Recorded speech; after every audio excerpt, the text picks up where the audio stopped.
అదేమిటి సోదరా అనవసరంగా కారాపేశావు? నేను ఆపలేదు, అదే ఆగిపోయింది. అయితే ఎక్కడో ఆడవాసం తగిలి ఉంటుంది. అద్గద్గోరా డెంపక, అక్కరకు వచ్చే చుట్టం, మొక్కిన వరం ఇచ్చే వేల్పు, గ్రక్కున కారెక్కే శాల్తీ. మోసం సోదరా, ఆమె ముక్కిన వరమీయని వేల్పు, సంసార పక్షం. సంసార పక్షం కాదు సోదరా, సంసారీ పక్షం. లేపేస్తా చూడు.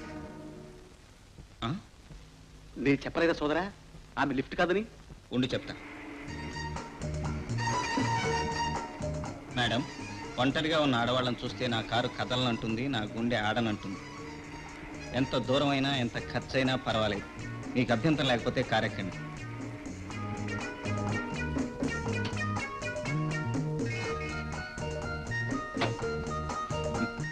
నా పేరు కృష్ణ. అలాగే, నాకు తెలుసుగా. పోనీ. Yes, hotel seasons. Oh I'm sorry, rooms లేవండి, నిజంగానే లేవు. వద్దు, నన్ను కొసరద్దు ప్లీజ్. ఏంటి, మేనేజర్కి రిపోర్ట్ చేస్తావా? నేనేనయ్యా మేనేజర్ని. పెట్టే ఫోను. మీకేం కావాలండి? ఏసీ డబుల్ రూమ్ అండి.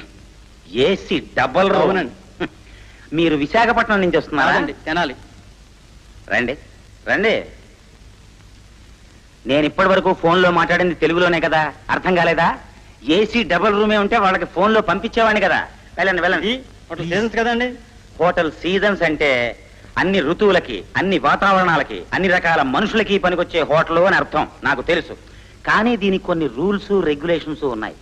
అర్ధరాత్రి వరకు నేను ఈ సీజన్స్ లోనే పడుంటే ఇంటికి వెళ్ళాక నా భార్య నన్ను రీజన్స్ అడుగుతుంది. కాబట్టి no rooms, no games, full stop. Please. వద్దు, నన్ను కొసరద్దు ప్లీజ్.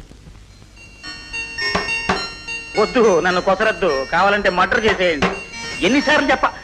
హలో, మీరా? అబ్బా కొసరమయ్యా, గది మందు ఇస్తే నీకే కొసరిస్తాం. మహారాజు పోషకులు, మిమ్మల్ని కాదంటానా? మీ రూమ్ పైన రిజర్వ్ చేసే ఉందండి, అన్ని ఏర్పాట్లు జరిగిపోయాయి. ఇదిగోండి రూమ్ నంబర్ 50.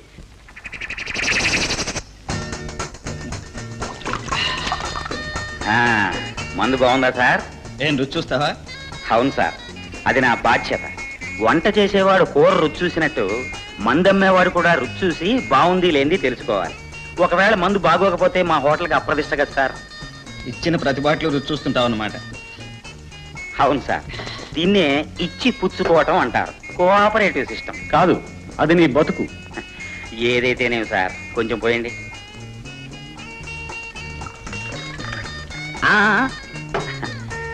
మా నాన్న పోతూ పోతూ ఏం చెప్పాడంటే, ప్రాణం పోయినా సరే మందుని కల్తీ చెయ్యకురా అన్నాడు. పాటిస్తున్నాను. బాగుందండి. అమ్మాయిలు కూడా కొసరడుతావేంటి? అడిగేదే ఉంది సార్. కొత్తకు మీరు అమ్మాయిని ఇక్కడే వదిలేసిపోతారు. ఆ తర్వాత అమ్మాయిని జాగ్రత్తగా చూసుకుని మర్యాదగా ఇంటికి పంపటం నా బాధ్యత. మేనేజరు, మందులో కొసరడిగిన వాళ్ళని చాలా మందిని చూశాను, కానీ పొందులో కొసరడిగిన వాడిని నిన్నే చూస్తున్నాను. Thank you sir. ఉమర్కాయ ఏమన్నాడో తెలుసా? మందులో కొసరిచ్చిన వాడు స్వర్గానికి, పొందులో కొసరిచ్చిన వాడు నరకానికి పోతాడని చెప్పాడు.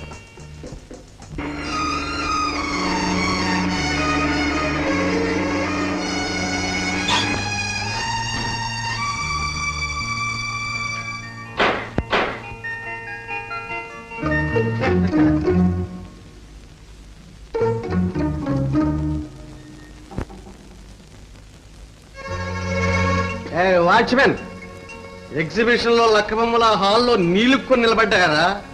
నీ డ్యూటీ కారు హార్న్ వినగానే వెళ్ళి గేటు తెరవడం. ఇంకా నిలబడ్డావే, గెట్ ఆఫ్.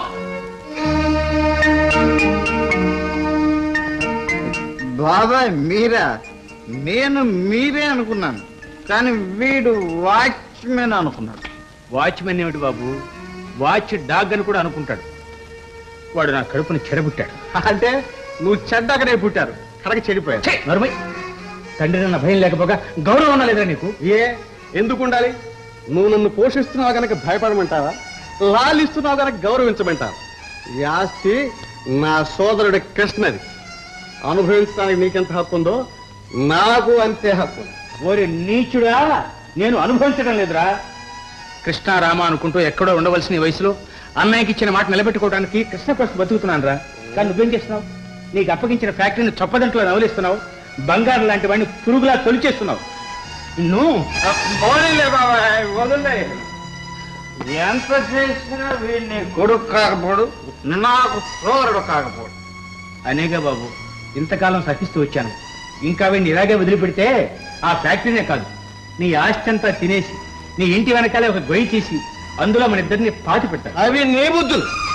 సోదరా కృష్ణ విను, కన్న తల్లిని ప్రేమించని వాడు కన్న దేశాన్ని ఎలా ప్రేమించలేడో, కన్న కొడుకుని ప్రేమించని వాడు అన్న కొడుకును కూడా ప్రేమించలేడు. జాగ్రత్త, నాకు అర్జెంట్ పని ఉంది, వస్తా.